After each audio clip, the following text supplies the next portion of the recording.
একজন ভক্ত শ্রী শ্রী ঠাকুরকে জিজ্ঞাসা করিলেন, শিষ্যের চিন্তা গুরুর নিকট সর্বদা পৌঁছায় কি না? শ্রী শ্রী ঠাকুর: সর্বদা পৌঁছায় না, তবে যদি শিষ্য খুব উগ্র চিন্তা করে তবে তখনই সেই চিন্তা গুরুকে ধাক্কা দেয়। কারণ বাহ্য জগৎ হইতে কত চিন্তার ধারাই গুরুকে ধাক্কা দিতেছে।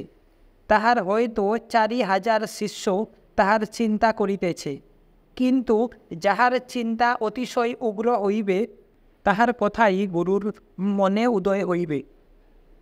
শিষ্য জিজ্ঞাসা করিলেন, চৈতন্য চরিতামৃতে আছে, চঞ্চল হইলে আত্মাকে মন বলা যায়, এ কথার অর্থ কী? শ্রী শ্রী ঠাকুর বলিলেন, সৃষ্টির সময় আত্মায় যে বিক্ষোভ উপস্থিত হয় সেই বিক্ষোভের অবস্থাই মন।